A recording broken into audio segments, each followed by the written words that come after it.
Most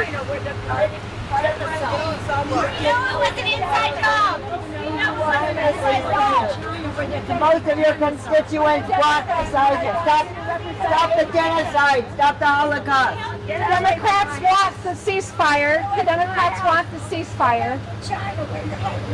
The Democrats want the ceasefire. It'll crumble to the ground. It'll crumble to the ground. The one thing that would remain is our commitment to our aid. And I don't even call it aid, our cooperation with Israel. That's fundamental. That is so crazy, dude. And you guys look at the framing here. You guys notice that liberal reporters and journalists, they're not upset at the unhinged racism displayed by Pelosi, Carl. It's not the racism, the genocide, the bombing. They're not upset at that. They're concerned about how that will affect the election. Isn't that funny? Look, they're just being honest. They don't care 25,000 people are being killed. They don't care about 60,000 people wounded or 2 million people displaced from their homes. And all they care about is election. I mean, that's all they care. And that's their bottom line. That's all they care about, election. But you know what? All these things they're doing is making their electoral process even worse, day by day, month by month, because this is how the hell is anybody, a lot of the people, the people they used to rely on to go to vote, going to vote for them anymore. And I just don't understand. I mean, maybe you are some like super, blue MAGA people, like Biden, no matter what. But I don't know how many people actually exist in real life, outside of the online platform. This is I got to read the headline for people who are only listening. This was the headline I was reacting to. Nancy Pelosi's rant against ceasefire supporters will hurt the Biden 2024 campaign. Oh, you don't say.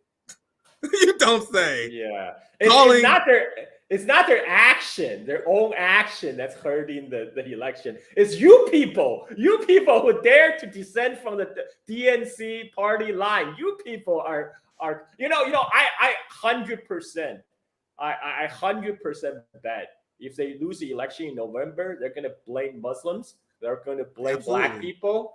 They're going to blame the Chinese. And they're going to blame the Russians. Yes. They blame Black men every time. We're responsible for electing Trump, Carl. Black men. Even though they ignore the fact that white women voted for Trump 2 times. You know how they pretend that women hate Trump? No. Black and brown women hate Trump. White women love fucking Trump, fam. You guys know that Donald Trump got more white women vote the second time? And then Donald Trump beat Hillary Clinton with white women. And then you have white liberal feminists pretending that Trump has a women problem. No, the Democratic Party has a women problem.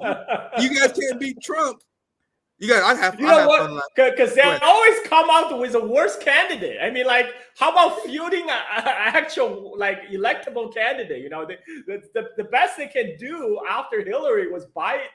Jesus Christ. Like, I can't believe he's even still running. This guy is barely hanging on, man. This guy is like, they're like, no. It's not his age. That's the way he talks. No. You pull a clip of Biden talking in the 1980s, defending Israel. He's super coherent. He was like, if we don't have an Israel, we need to invent an Israel. This is the best $3 billion investment United States ever made. This was like back in 1980s. If we look at the Middle East, I think it's about time we stop, those of us who support, as most of us do, Israel in this body, for apologizing for our support for Israel. There's no apology to be made. None. It is the best $3 billion investment we make. Were there not an Israel, the United States of America would have to invent an Israel to protect her interest in the region. The United States would have to go out and invent an Israel. 1990s when he was still coherent. Dude, Biden was dangerous, dude. Like, I would say Biden was a charismatic politician. Like, There's a reason why he was a senator for 40 years. Like, he's good. He's good, dude. He's good at being a politician. People forget because he was like goofy Biden under Obama, right? Yeah. But in the 90s, in his prime, bro, look at those Senate floor speeches. That's top level, like villain speeches that you would see. And he's a racist. Yeah, he's a racist against black people. You know, he's talking about black crimes all the time, and this guy. But now they're packaging him. Oh, he's like this lovable grandpa. He just like sometimes he's not like. So sometimes he just doesn't know what he's talking about. But yeah, exactly. Then why do we have him in office? Like recently, I think I just saw a clip on Twitter. I think some Republican whatever reporter, maybe Fox News, asked him about the border problem, and he said, "Oh well, I did all I could do. Give me more power." Not all I can do. Give me the power. I've asked for the very day I got in office. Give me the border patrol. Give me the people. Give me the people, the judges. Give me the people who can stop this and make it work. It's like, you are freaking president of the United States, and you are asking for more power. Yeah. Not a good look. Not a good look at all. There's a lot to say on that, but I wanna show your reaction. You can speak more on this, and I also want to look at this. I don't know if I've seen this clip, because this is your reaction to Pelosi melting down. You said it's telling when protesters demand that U.S. stop aiding genocide in Gaza, and Pelosi tells them to go back to China. I can't help but laugh just reading it. Yesterday, she said it was a Russian plot because the United States is always pro-genocide. So I want to play this clip. I'm not sure if I've seen this. Well, you said Pelosi famously. Yeah. Go ahead, Carl. This is from 2018. The 2018 when he talked about U.S. support for Israel. But go ahead and play it and let I haven't seen it, so it'd be interesting to see. Yeah. So this is the point I made at the beginning. It's funny in my hotspot video, I should say, that these Democrats accuse other people of being hostile foreign agents as they unapologetically work for Israel. But anyway, let's play the clip. I haven't seen it, so let's watch it. Crumbled to the ground. The one thing that would remain is our commitment to our aid, and I don't even call it aid, our cooperation with Israel. That's fundamental. That is so crazy, dude. You can tell she said even the Capitol crumbles to the ground. I see what you're saying, but go ahead, Carl. Yes. So she's saying even if the United States government ceased to exist, we are still going to support Israel with all our hearts. I mean, this is if anybody's a foreign agent, this is a foreign agent speaking right here. That is so crazy, man. Like, that is so fucking crazy just to sit here. It's like, and I'm very happy and proud to say, I told you guys countless stories about my famously apolitical mom. Ever since I've been starting making those hotspot videos, like she will check out those hotspot videos, and I'm very happy to say I radicalized my mom because my mom legitimately didn't know that these politicians would say crazy shit like this, and she saw the video I did today, and it's like, and the reason I'm sharing this because it's like the first time she ever like said something to me like in response to this. She saw the video. I did my video about Pelosi, and she like, what? Like she said fucking what? That's the first time my mom was like, I didn't realize how crazy politician was. Something I was always share is the fact that my mom was like, man, she's like, man, I didn't know they used to do all these wars or videos. I never noticed that before. People have no idea how crazy these people are. Like, our job, Carl, is very easy. Like, they just say the most unhinged, craziest shit in the world. And they just say it casually, like Nancy Pelosi. But go ahead, Carl. This is the greatest thing about social media. You know, before they had, like in the traditional legacy media, they could just control all the television channels, all the major newspapers. That like they control what we get to read, what we get to see. But now you have all these politicians there with their unfiltered words just posted everywhere, and it goes viral, and people are like, wow, these are the people who are running our country. and this is why they're also trying to shut down, trying to impose more control on the social media platform now, right? I mean, they want to ban TikTok. They want to, they're starting like Elon Musk want to ban from river to the sea on Twitter because it's a genocide slogan. But then right after that, Netanyahu came out and say, "Oh, we are going to expand Israel from river to the sea." It's like, why is he not being removed and blocked from Twitter? That is a clearly genocidal statement. And so so it's all. That's why the America First movement is extremely embarrassing. Like they pretend they champion free speech, and then they are willing to throw away free speech rights on behalf of a hostile foreign government. They say America first, and they accuse Ilhan Omar of having loyalty to Somalia, and they're like, you should not have loyalty to another country while you're a senator or a congressperson. And I'm like, sir and ma'am, are you serious right now? We have people in Congress dressed in their IDF uniforms, right, and proudly talking about their history serving in the IDF, and I mean, like, this is a joke. This is a joke. We have the best politician the money can buy, and right now it's. I don't. Maybe I can't even say that now. That's an anti-Semitic statement. Somebody is gonna say, "No, that's an anti-Semitic statement." But see, look, it's embarrassing, and it's embarrassing that these right now, like this, both parties. I mean, both parties they're indistinguishable in their like bloodthirst for perpetuating the empire, and that including their support for Israel. And it's this, and they're wondering why young people are disillusioned with electoral politics, right? Yeah, I want to quickly show you guys that, and I'm gonna expound on what you just said. I'm not doing a segment on this. I just saw this earlier, so I just want to show you guys this. Where A1 attacking Ilhan for speaking Somalia and having pride in Somalia, right? And Elon Musk chimes in.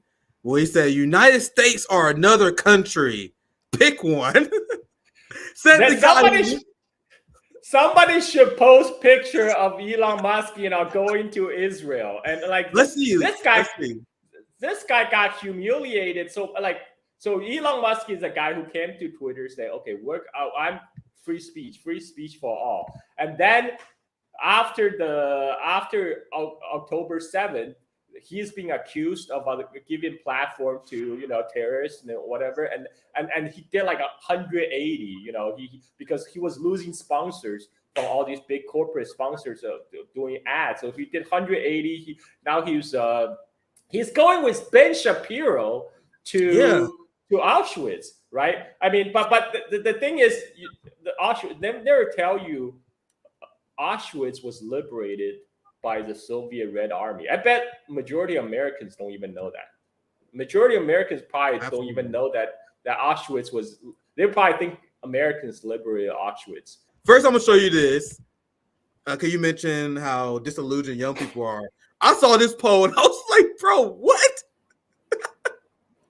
You guys see these numbers? But Biden approval. 21 approved, 71 disapproved. I've never seen numbers like these before. I want to know, who are these 27% who approve Biden? What are you guys thinking? I mean, you see them Gen Z kids, them very cringe Gen Z TikTokers. What's that guy name? We picked on him a few times. That young white kid who obviously worked for the Democrats, who make these horribly cringe videos for Joe Biden. That's the 27%, like these rich kids.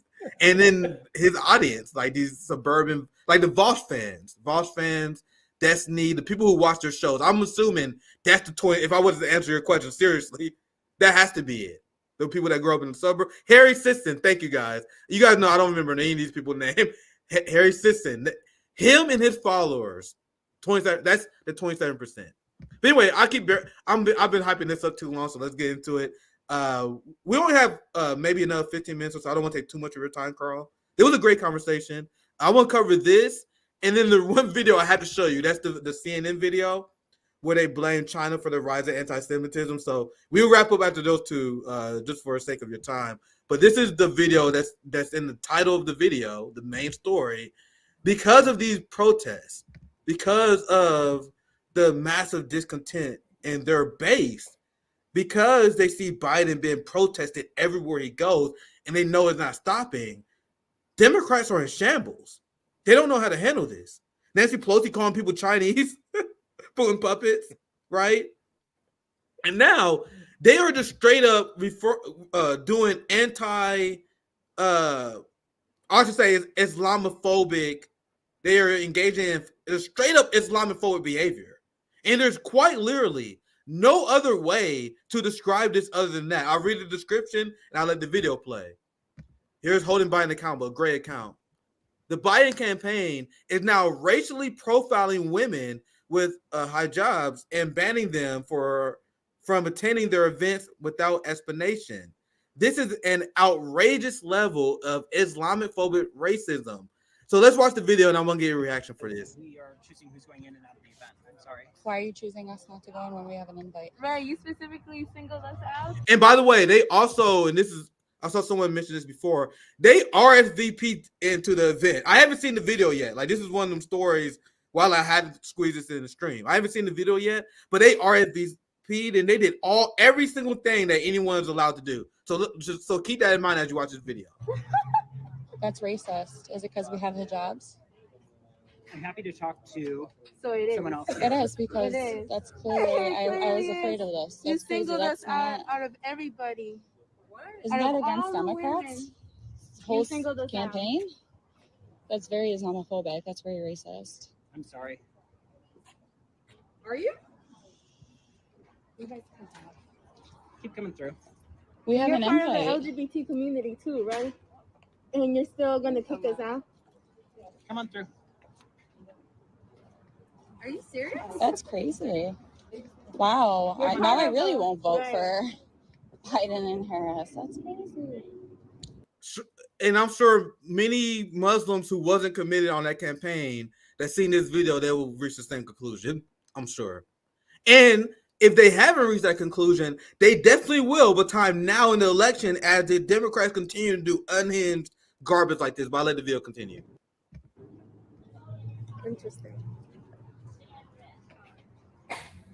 And you're Whose decision from is that? Las Vegas too. Because we huh? want to talk to them. Right. Whose decision was this?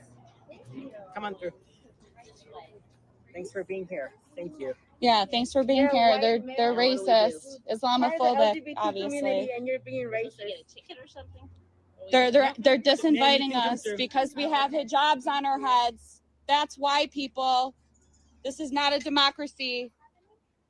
This is disgusting. We're being singled out. Obviously, we're the only hijabi women. That's kind of clear. They're disinviting us because we have scarves on our heads. Literally. That's So you guys want to know the funny thing is? They're probably pro-Palestinian protesters. Probably. They don't even know. They just saw the hijab and they were like, yeah, nope, don't let them in. So is this the policy moving forward for the Biden administration? Almost done. I'll get you in here, Carl. it's disgusting. Well, I just Go saw a tweet. I just saw a tweet from Sana Saeed. Let me send you the link. Yeah, I'll pull it up. You can show. Yeah, let me sure. send it. So apparently, this is policy. This is policy now. They have hired people who specifically filter out people like Muslim from attending. Biden. This Biden team. This is Biden team ramp up strategy for dealing with more protests from left and the How right. is this legal? Official recently tapped a veteran in advance planning for campaign event to help oversee a new approach to demonstration. So they know they have problem. They know they're going to have problem with protests. So they're being proactive.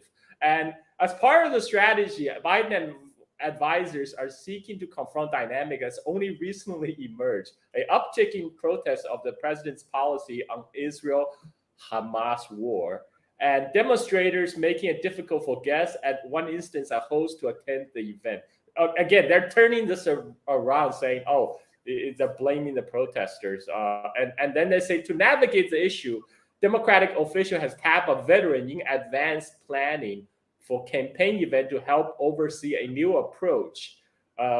Who expect more protests in 2024? Dog Landry, that's the guy's name, who has worked on planning logistics for several presidential campaigns, has been tasked with helping find a way to allow for critics of Biden's policy to freely express their views, but not to the extent that overwhelms the campaign event or blocks supporters from attending. So they are actively filtering out people that they thought that might cause a stage of protest during one of these events. One of the crazy. Yeah. Like how? Well, we know the answer to this question. I'm just asking rhetorically. How is this legal? I mean, we know. Rhetorically, how is this legal? We know we live in a rogue state. Just saying, just in general. Why don't people ask themselves this question? Like, just because protesters or people come to your event and they have a message that you disagree with, you should not be able to throw them out. Yeah. How can anyone believe that this should be legal in this country, in a country that have free speech? And look at the sneak shit they do with the headline. We do propaganda report here, and I can't help but notice even the smallest bit of propaganda. They said Biden team ramps up strategy for dealing with more protests from the left and the right. Sir and ma'am, ladies and gentlemen, they do not care about protests from the right. You guys see how they snuck that in there? From the left and the the right don't go to Biden event. You know, they don't go to Biden Harris event. And they even admitted they know the protest is stemming from the war in Palestine, and so this is why their proactive measure is, oh, okay, that woman has a hijab, she's probably gonna protest our. They knew their policy is not popular with the Muslim voters. So their policy is, okay, you know, we're just gonna exclude Muslim voters from our event. Yeah, that's a great campaigning strategy. That's a great strategy to win hearts and minds. Dude, I might do a hotspot video on this tomorrow or so. This is breathtaking. Like, and once again, this is why I think, and I have very low opinion of the American voting populace, but I think it's too much. Maybe I'm wrong. Because and the reason I said it, because I said it in 2016. I thought that people would be done after the DNC convention. And I said it after Obama. So I will admit that I keep saying this. I acknowledge that.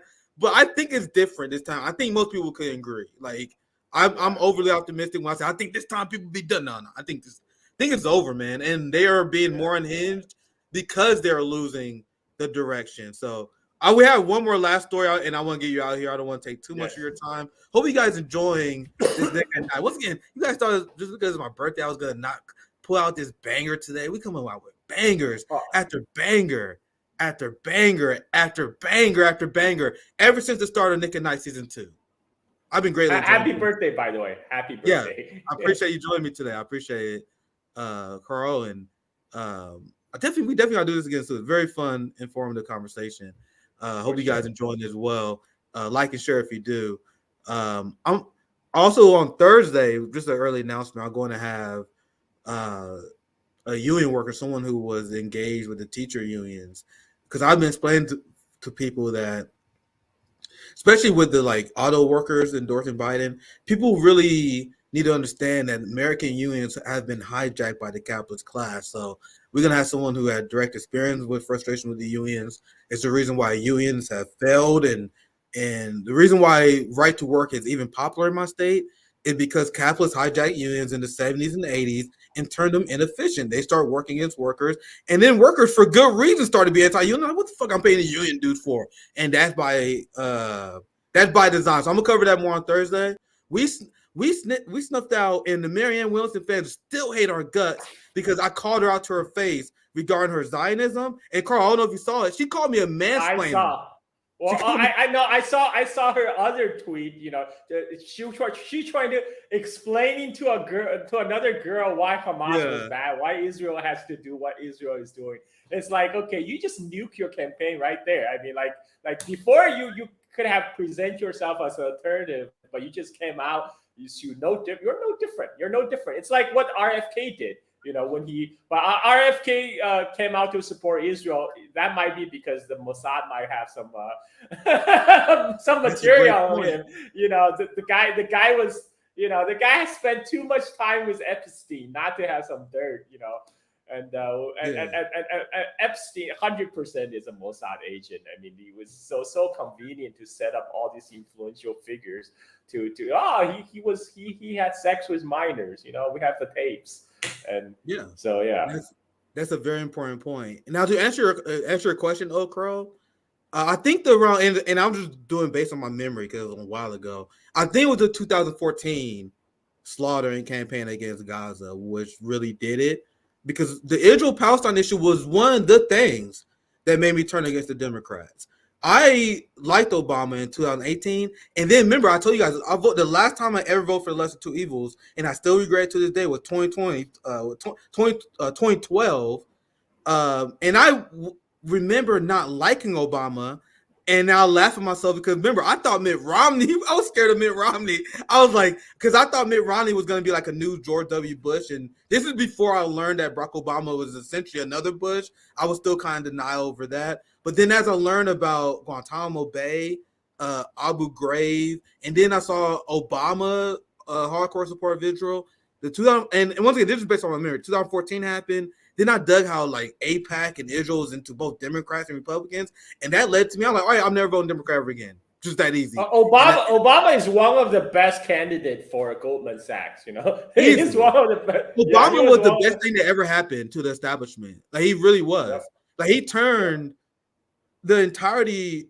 I won't say entirety. A large amount of the Black community into pro-establishment. And I'm gonna say talk. We don't have a ton of time. I can write I did write an article about it. My first ever Substack article about how the Black community rejected the politics of MLK and they embraced Obama instead, and that did incalculable amount of harm to our communities and the damage to our communities. We was radical. We would listen to music in the 90s. Remember Tupac? They got money for wars, but they don't feed the poor. Black people was largely anti-establishment. There were a lot of shit libs, but then Obama came, and I'm still dealing with the aftermath of that. I'm still deprogramming people in my community who was turned into shit libs because of Obama. Once again, that's just short term. I can do a whole live stream on that alone, but first thing I'll move on. Yeah, maybe you should just ask them. So like, okay, so what has Obama done for the Black community? What has he done? Just ask them that question. I have and I've spent many time on my show before. I have a great success rate with flipping Black Obama supporters. Honestly, like once people believe that people don't care about foreign policy, but yes, they do. I flipped my brother on Obama and my friend Obama when I told them that he bombed Doctors Without Borders. And I'm like, do you know what he did to Libya? I told like some of my Black friends, I was like, he bombed Africa, bro. And that was it. I didn't have to do a documentary about it. They was like, oh, I didn't know that. Fuck you. It was that easy. Like people don't know. People just don't know. And we're propagandized. From my experience, when they know, they do turn against them. This is why Obama was a perfect candidate for Wall Street, because he's like all smile and all the urbane face, but he do all these black ops that you don't hear about. You know, he's like in Libya, he's talking about U.S. leading from behind, right? You know, make all the other NATO powers to do all the upfront work, but U.S. was funneling all these jihadis to overthrow Gaddafi and then later ship them over to Syria. And this is and he does like drone assassinations, right? And so Obama is like the perfect CIA president. He's like the perfect CIA Wall Street candidate, and you know, do all the black ops, and but all you see is just him giving like nice speeches. That's it. You notice I have this article saved, right? If you want to flip someone on Obama, save this article. This article I use to flip more people against Obama than anything else. This statistic, if you remember any statistic about Obama, remember this one. He dropped 26,171 bombs in 2016. And if you want to remember a stat to turn people against Obama, say this. The United States dropped 3 bombs every hour, every day as Barack Obama was president. And one of the reasons I supported Obama back in 2008 because Obama positioned himself as anti-war president. Yes, same here. Presidential candidate. Because he was against the Iraq War, right? He was against the Iraq War, and because at that time Iraq War was already insanely unpopular. And guess what? He when he becomes president, you know, we have the Libya intervention, we have the Syrian war. It just goes to, you know, anyway. I used to make excuses for him before, like, as I had my cognitive dissonance phase. I used to be like, oh, well, Obama wanted to stop the wars, but he got Republican obstruction. I used to think stuff like that. Like, if it wasn't for the Republicans, he would do it. And I did, like, once again, I was very young. I didn't know that Barack Obama had a supermajority. I didn't know that he initiated the drone programs and the Republicans had nothing to do with that. Like, and as I learned that, because we all developing people, right? As I learned more information, I realized I couldn't reconcile that position. But go ahead, Carl. He's only the president of the United States. You know what could we expect him to do? It's like Biden just said, "Give me more power, give me more power." Yeah. Oh my God. So this will be our last segment. I want to definitely do this before we leave, but we can wrap up after this segment because this